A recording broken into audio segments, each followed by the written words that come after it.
दरम्यान नाशिकमधून मोर्चा माघारी घेण्याबाबत आशिष काकोडे यांनी स्पष्टीकरण दिले। सुरेश धस यांच्या आश्वासनांना भुलल्याचं आशिष काकोडे म्हणाले।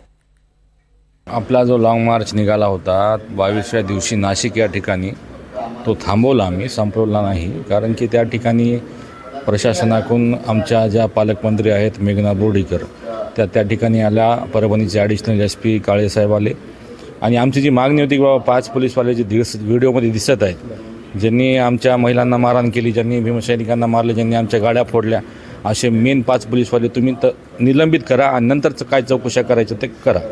तर त्या अनुषंगाने त्यांनी ते 5 जणांचं निलंबन केलं आणि आमच्या ज्या मुलांवर गुन्हे दाखल आहेत ते गुन्हे मागं घेण्याचं त्यांनी आश्वासन दिलं। 10 दिवसात त्यांनी ते चार्जशीट बनवून जे मुलं आहेत त्यांचे मुलाचे नावं जे इथं कुठेही संबंध नाही ज्यांच्या दंगलीशी त्यांचे नावं काढण्याचं त्यांनी आश्वासन दिलं।